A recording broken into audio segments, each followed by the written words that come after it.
climbed the mountain, then I turned around.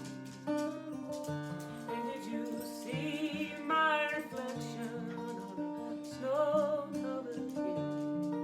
When a landslide bring it down. Oh, mirror in the sky, what is love? Can the child in my heart rise above? Can I sail through the changing ocean tides? Can I count the seasons of my life?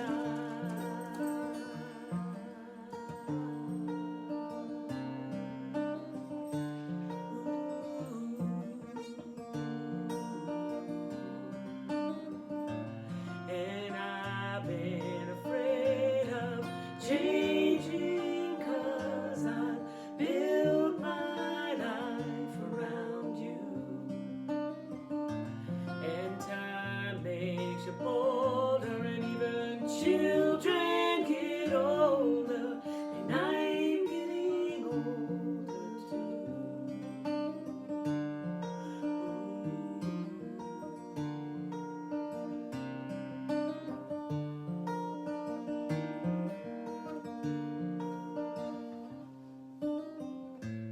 And I've been afraid of changing, 'cause I built my life around you. And time makes you bolder, and even children get older, and I'm getting older too. And I'm getting older too. I took my love, I took it down. I climbed the mountain, then I turned around. And did you see my reflection on a snow-covered hill?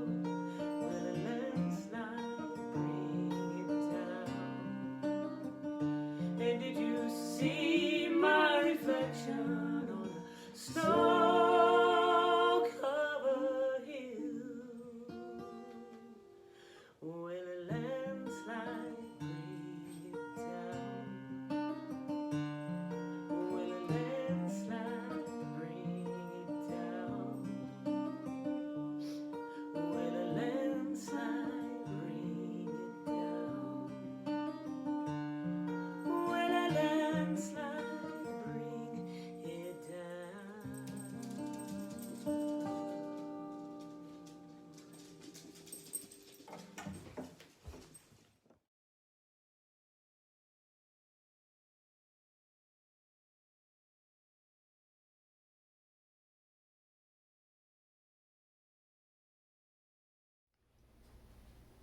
Welcome. My name is Joan Urban, and I'm the worship associate this morning, and part of the team that is working to record and stream this service to you wherever you may be. Our fellowship is an inclusive congregation that welcomes you as you are, inclusive of all your identities, complexities, and situations. We welcome your whole self, even if it isn't fully assembled, because we recognize that we are all a work in progress, and we are all in this together. Now, if you would like, join me in the opening affirmation.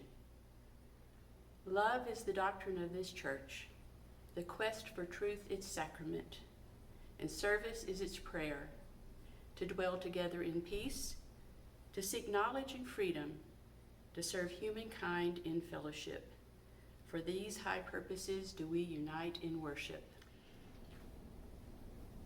We light this chalice to find inner peace, love for each other, and faith in ourselves.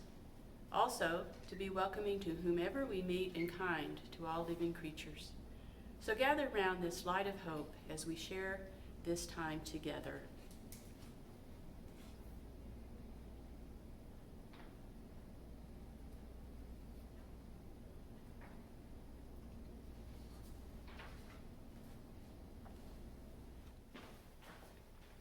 Welcome to this day, this hour, this place, and this body. Together, we will answer a call to love. Together, we will create a thing of great beauty. Together, we will find the sacred in the spaces in between. Together, we will worship. Welcome. Kids, I have a story for you. Come close. Many years ago, a person from the city traveled a long way to live and work with people in a small, remote village. This village was so far away that she found they had no electricity.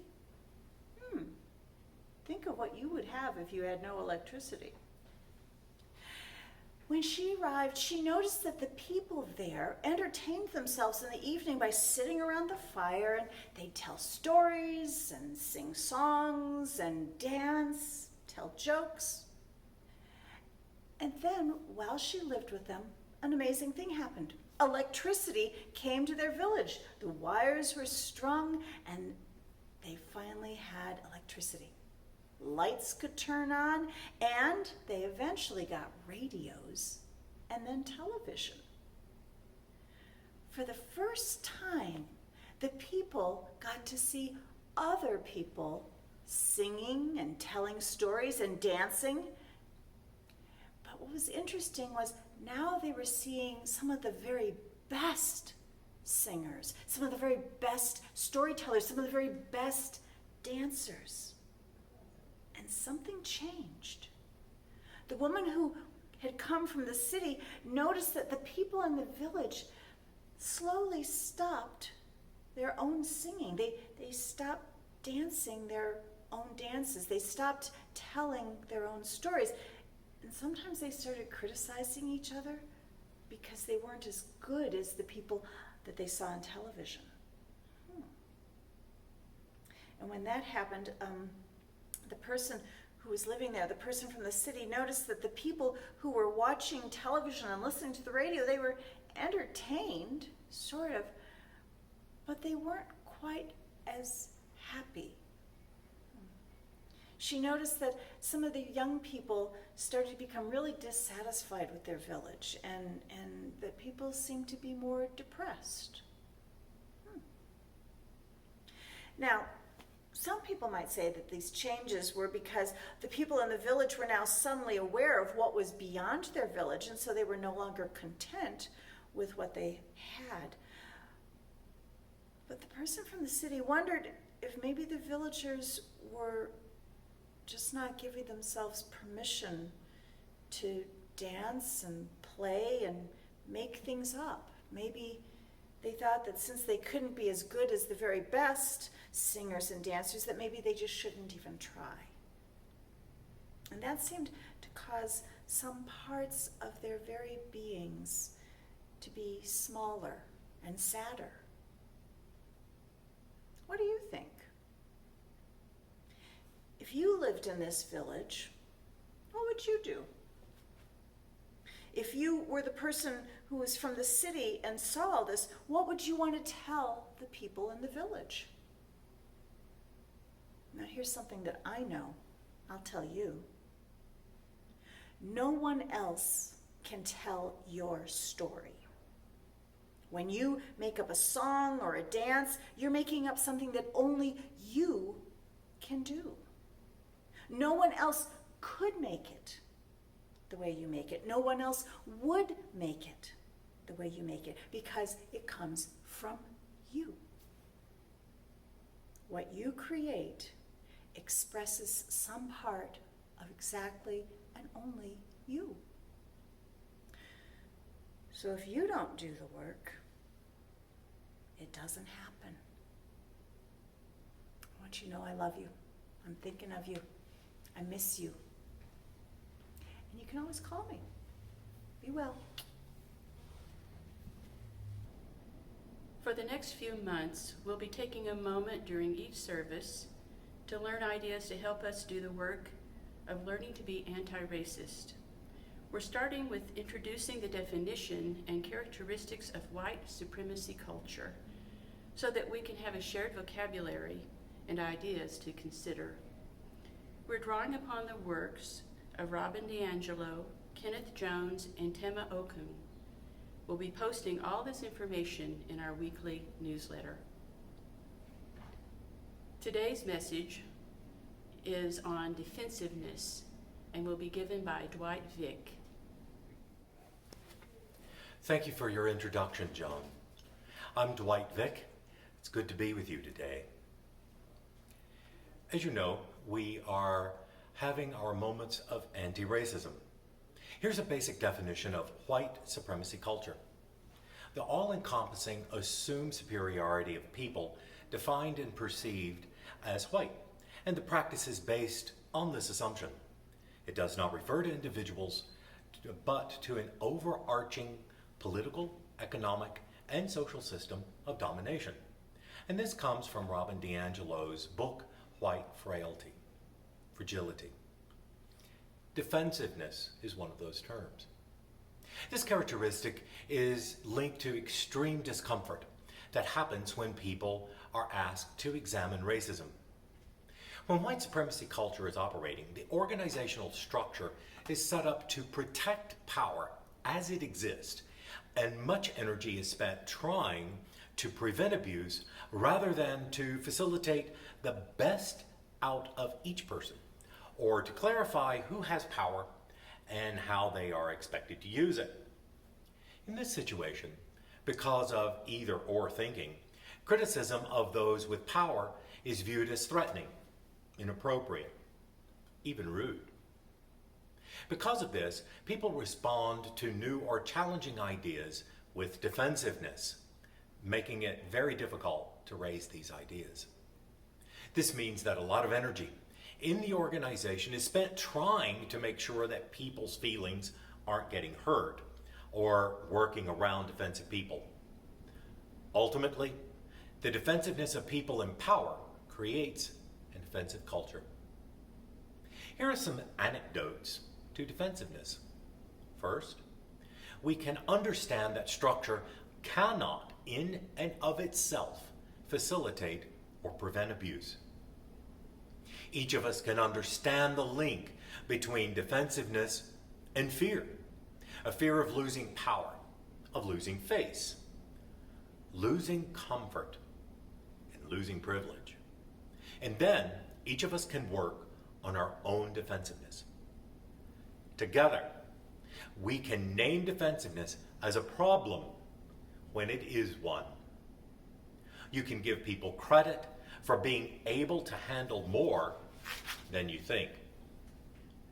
Together, we can discuss the ways in which defensiveness or resistance to new ideas gets in the way of our mission of the organization.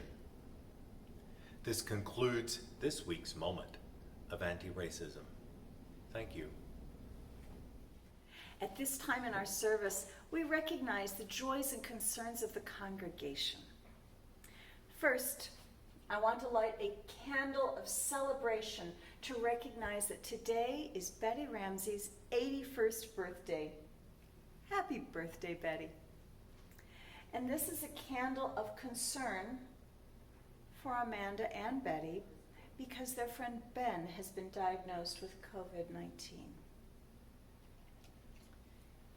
This is a candle for all of the children who are heading back to school this week. And I want all of us to be ready to extend a little extra compassion to the parents and our teachers and our kids who, let's face it, they're going to be at greater risk of contracting this infection. And finally, I'm going to light one additional candle for all the joys and concerns that have not been shared, but are still felt keenly in our hearts.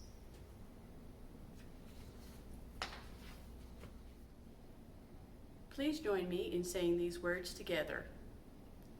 Our spiritual community lives courage, nurtures wonder, inspires justice, includes all.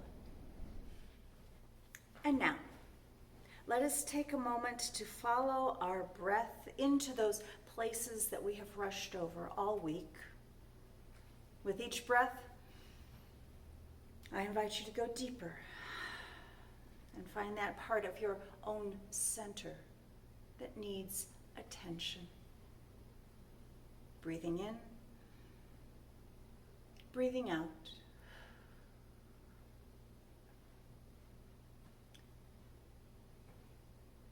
Spirit of love and life, let me surrender into this moment. This breath, let me drop my illusions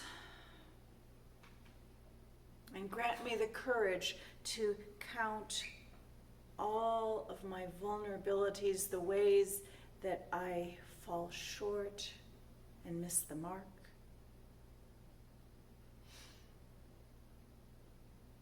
Then let me drop my doubts and grant me the courage to count all of my capabilities, the ways that I bring myself to this world to create and explore.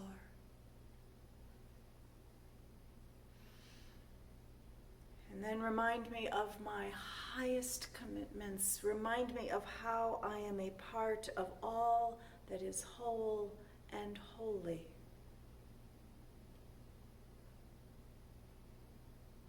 And when this seems too great, remind me that all I must do is breathe. Breathing in, breathing out.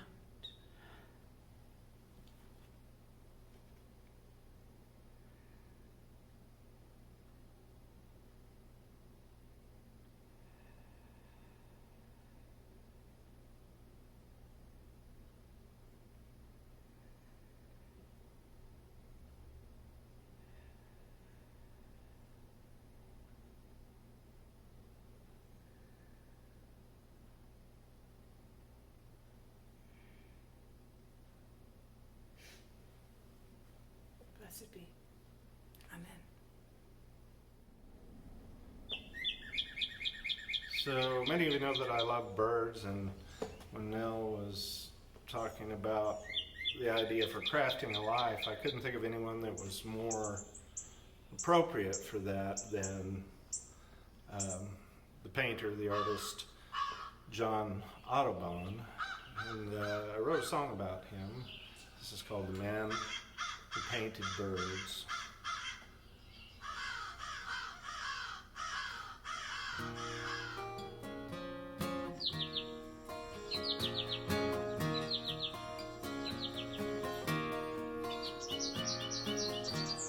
John Rabin, born in San Domingue, your father who grew sugarcane named John Audubon.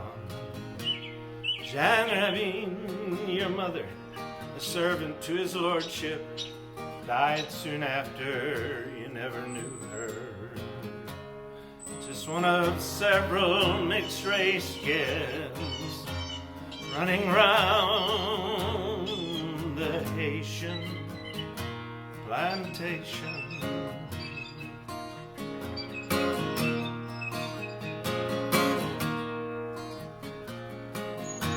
6 years old, you moved to France, now named Jean. Stepmother and Jean Senior's wife proved to be your friend. And the birds and the beauty and the glory of their plumage, your room grew filled with birds' eggs, nests, feathers, and the bodies of the fallen.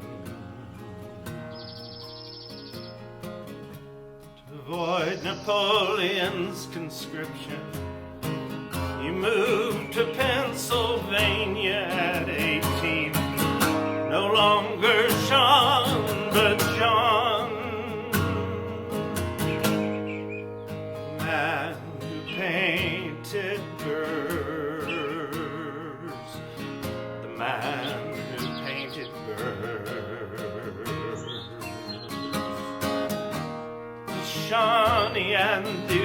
age were your brothers, men you said, free from acquired sorrow. Then you left Mill Grove to study birds, the first paid employee of the museum in Cincinnati. John Audubon, the man who paints birds.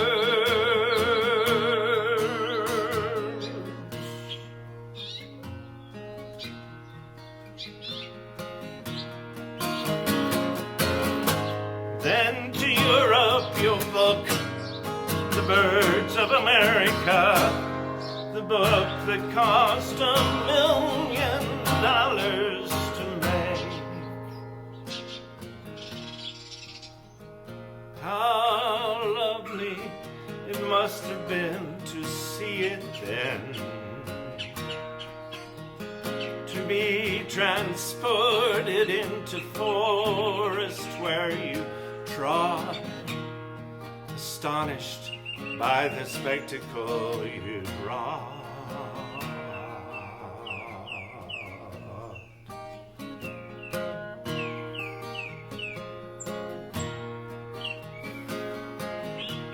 A winter's hawk carrying a toad, white pelican, the black-winged hawk, great blue heron, snowy owl, double-crested cormorant, hummingbirds, owls, and hawks, finches, jays, kingfishers, larks, and pigeons, grackles, grouse, and turkeys, and 100 more,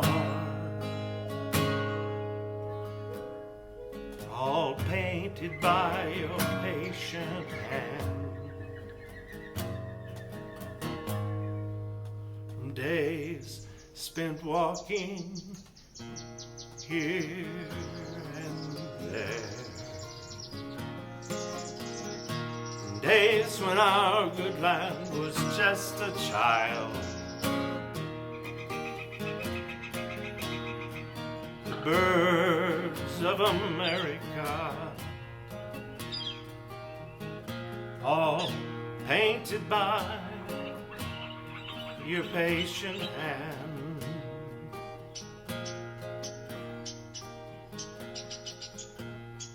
The hand that painted birds, the man who painted birds,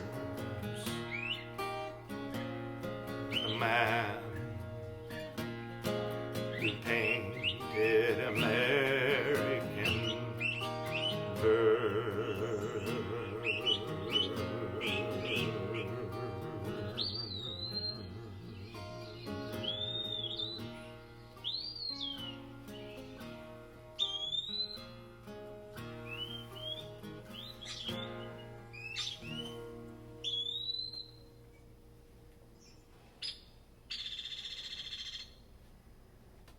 As I thought about Reverend Nail's topic for today's message, crafting a life, the first person who came to my mind was my mother.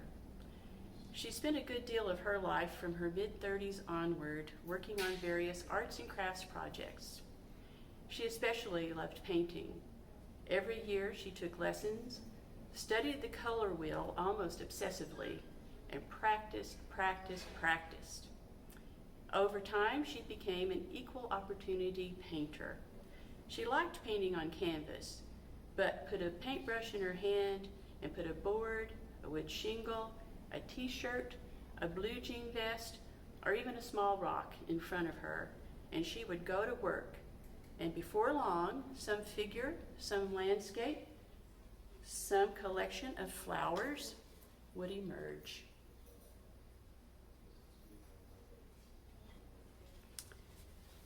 Another example of what she used to do was making things for my children. Take this vest, for example. When my children were small, the Teenage Mutant Ninja Turtles were hugely popular. So one day she decided to make each of them a vest featuring one of these crime-fighting turtles. This vest features Raphael. It's not great art, but it was a great day for my children as they put on their vests and ran around the house shouting, "Cowabunga!" And we turtles don't know the meaning of the word defeat. Mom developed quite a little cottage industry painting rocks. Sometime a friend or relative would give her a photo of their pet dog or cat, and she would find a rock that seemed perfect for sporting an image of that pet. Her reputation grew, and before long, every time I came home to visit, the kitchen table was overrun by at least a dozen rocks, photos of dachshunds, black and white cats, and sometimes even a floppy-eared rabbit. Occasionally, she ventured further afield and painted the image of a cow, a horse, or even a fox.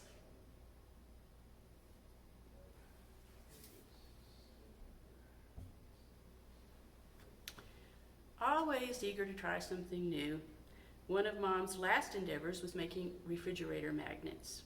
She even pulled my dad into this project. After she molded the figure, he'd fire up the kiln and bake the clay. Then she'd paint a figure and add the magnet. Angels, hummingbirds, and even red-toed frogs emerged in dozens and hundreds. I would say even thousands. I learned a lot from watching her work on her craft. She practiced every day, attending to the shapes, colors, and composition of things in the world. At the end of her life, she developed Alzheimer's disease and lived in a confusing and strange world. But in one of her more lucid moments, she said, "Joan, I know the mission of my life." "What is it, Mom?" I asked. "It's to love. My mission is now to love." And that's what I see when I look at the objects she painted, the forms she created on rocks and boards. When I look at the red-toed frog, the refrigerator magnet, I see the love, energy, attention, and practice that she poured into her arts and crafts. I see the love she poured into the world. She practiced doing that every day too. Since the start of the pandemic and quarantine, many folks have turned to crafting to fill up this weirdly loose time we're in. And so for some of us, it's a chance to return to things that we used to do, but we got too busy. And for some of us, it's a chance to finally pick up and try something new. For some of us, it was a chance to feel useful. So a lot of neglected sewing machines whirred to life and cranked out face masks. For some of us, it was a time for us to look around in our living space and finally fix the thing or build the thing or repaint the thing that we hadn't had time to fix or build or repaint until now. Crafting is a powerful, creative process that connects us with something larger than the self and something entirely of the self. Now, when I am talking about crafting, what I'm referring to is making things with our hands. And some of the things are very practical and durable, and some of the things are not so durable. They're temporary, transient, and or decorative. Crafting, especially in the media that's tied to the domestic arts like quilting or knitting, is sometimes maligned as indulgent, frivolous, a luxury of the privileged who can afford the equipment and have leisure time. And I'm going to reject that line of thinking as simply a poorly disguised bit of misogyny. Psychologists also refer to what happens in crafting and craft work as manual thinking, using our hands to touch and interact with materials. And when we do this, we are expressing ourselves, we're making a lot of little decisions and solving problems. The very tactile nature of crafting is also very important in times when so many of us are starved for interactive touch. Who else needs a hug right now? Or a real handshake, or even a pat on the shoulder? We're social animals, and so without regular touch, many of us begin to feel deprived. But in the act of picking up a paintbrush or knitting needles, a power drill or a sketch pad, we're using our hands to interact with our environments, and much like social touch, crafting helps to reduce the stress. Researchers have found that people who knit report feeling happier and calmer when they are knitting, happier and calmer than people who don't knit. They've also researched and noticed that crafting seems to slow cognitive aging. And this might be due to some of the decision making that we have to do and the problem solving that's required when we're doing this. And back to that bit about how this manual thinking engages us. All right. Oh, my sweet daughter. She was trying to knit a scarf. I got her the needles and the yarn and the pattern, and she had been knitting the scarf and then called me in a state of mild panic because she realized that somehow she had added stitches and she had more stitches. And what do? Well, you have two options. One, you can rip it out down to the place where the mistake began, or the error, or the change began, and start over. This option keeps us very attentive, very humble, very curious, very persistent.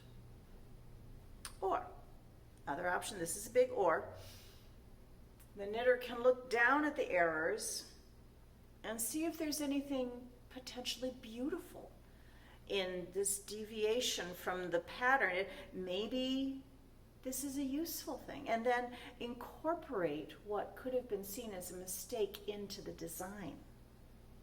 This is a wonderful way of learning in a world where we are told that errors are too expensive and that perfection is essential. We craft in order to experiment, alter, integrate, and sometimes find beauty in the imperfect.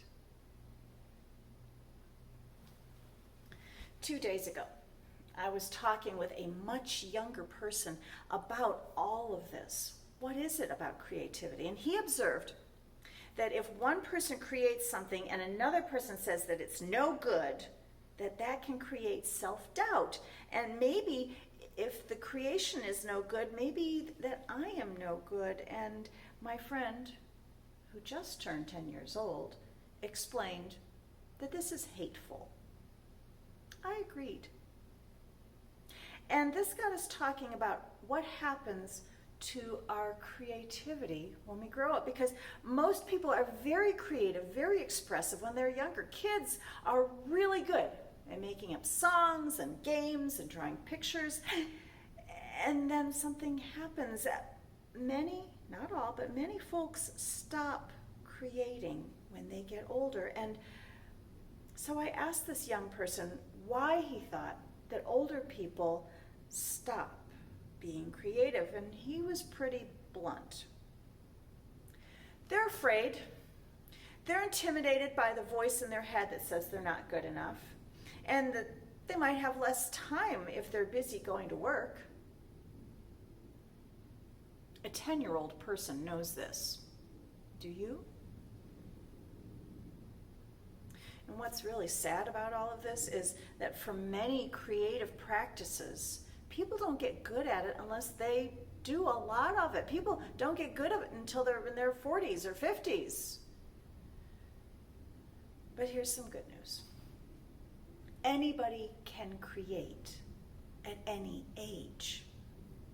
And this might mean erasing some of those old critical messages and allow yourself the pleasure of being good enough. My friend Marianne, she admits that for her, drawing wasn't very easy at first. She had done it when she was younger and quit, and then started again when she was older. And now she's found that drawing is her way of being very present. It's her zen. She admits that she's no good at the kind of meditation where you have to sit and not think. She can't do that. But if she sits down in a garden to draw a flower, she becomes fully present. She is in the garden. She is in the flower. Everything else melts away, and she becomes more integrated into the present moment. And sketching brings her into that calm in an instant. Oh, this is a good time to remind people that meditation does not always mean sitting still. Some meditation is done while walking, some is done while sweeping the floor, some is done while drawing. And all of it is good enough.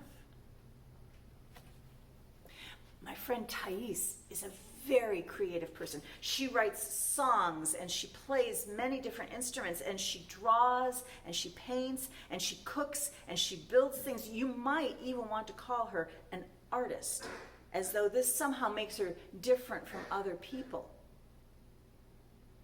But she is emphatic that creativity will show up in all of a person's endeavors.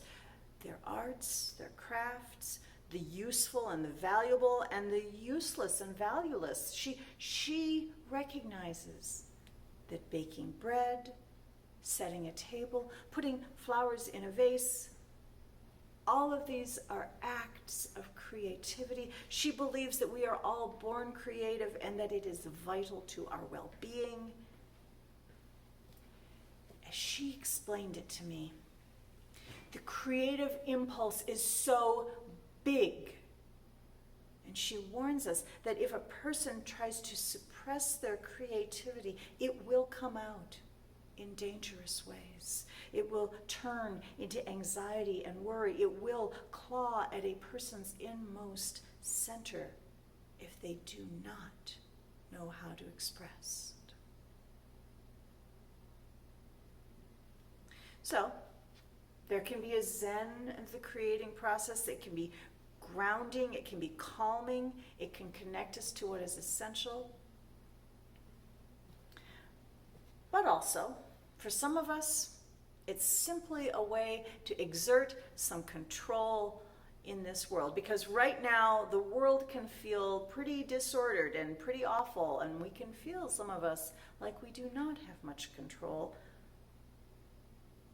One friend explained to me that he experiences a very deep satisfaction when two boards are joined together smoothly, when the door swings easily on its new hinges and closes with a satisfying, clean click. There is a sense of creating order out of chaos when all of the pieces are fitted together and the nails are set flush with the surface, and behold, it's a thing where before there was no thing. The thing, it might be a table or a bench or a chicken coop. It might be made to last for generations or just long enough until the kids outgrow it. My own crafting includes the textile arts. I sew, I knit. I fully understand how the zen of it works and how I engage with beauty, but at the same time I also consider my own crafting to be a subversive practice. It is transgressive, it is subversive, because those of us who create are doing so not just to keep our feet warm and our environments pretty, we are doing it in resistance to consumerism that says that we are only worth that which we consume. And I am doing this in rejection of perfectionism that rewards my conformity to mass market standards. When I knit a shawl, I am less concerned. If I knit a shawl for a friend, I'm not thinking, will it be in the current fashion, or will it look exactly like the picture on the pattern? Instead, I am thinking about, will the colors complement her eyes? How will it drape around her shoulders? It becomes a gift not just from me, it becomes a gift of me to her. But here's the thing. To get good enough at any of these practices, these creative moments, these arts, takes a lot of practice. No one is born knowing how to knit. No one is born knowing how to do woodworking. So there is this very humbling process of making mistakes and ripping them out and starting over and pulling the whole thing apart and maybe doing better the next time and or deciding that actually it looks pretty good as is. This process of creativity is the same process at work in the natural world. Nature is always experimenting, always creating, always seeing what might work. In some theologies, the Creator is always on the creative edge. Nothing is fully planned or finished, and the entirety of our experience is always on the creative edge of becoming. The only thing that's finished is the moment that has passed. In this theology, to engage in creativity is to engage in making the world of which we dream. To engage in creativity through crafting, singing, dancing, storytelling is to answer the yearning of that which will yet be. None of it will be perfect. All of it will be enough. Go, make something of beauty. The world is waiting. May it be so. And blessed be. At this time in our service, the congregation makes its financial offering. If you have made a pledge or would like to make a donation, you can simply mail it into our office, or you can make it online. There is a donate button on our YouTube landing page and on our website, uuamarillo.org.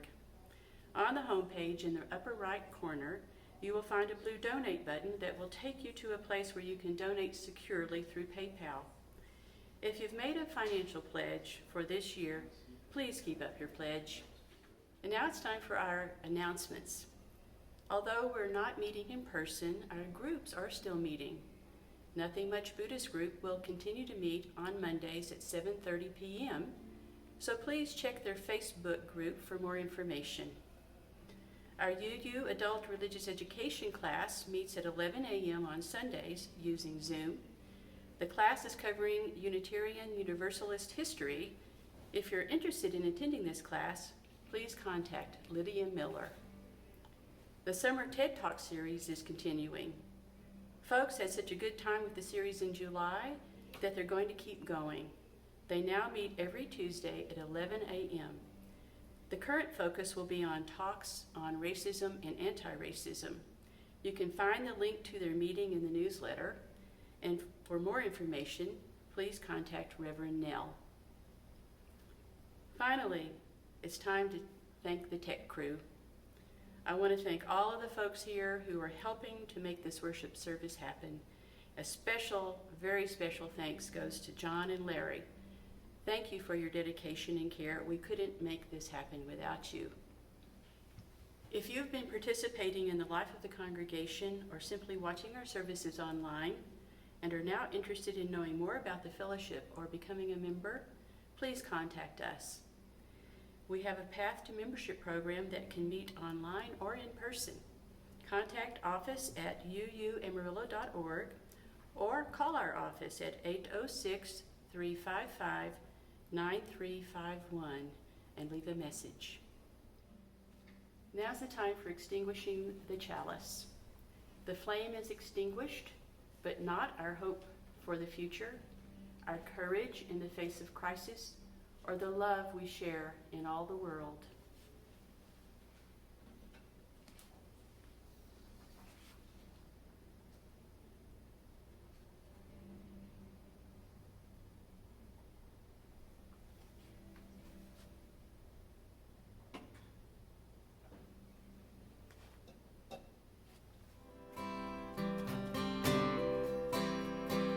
Spirit of life, come unto me.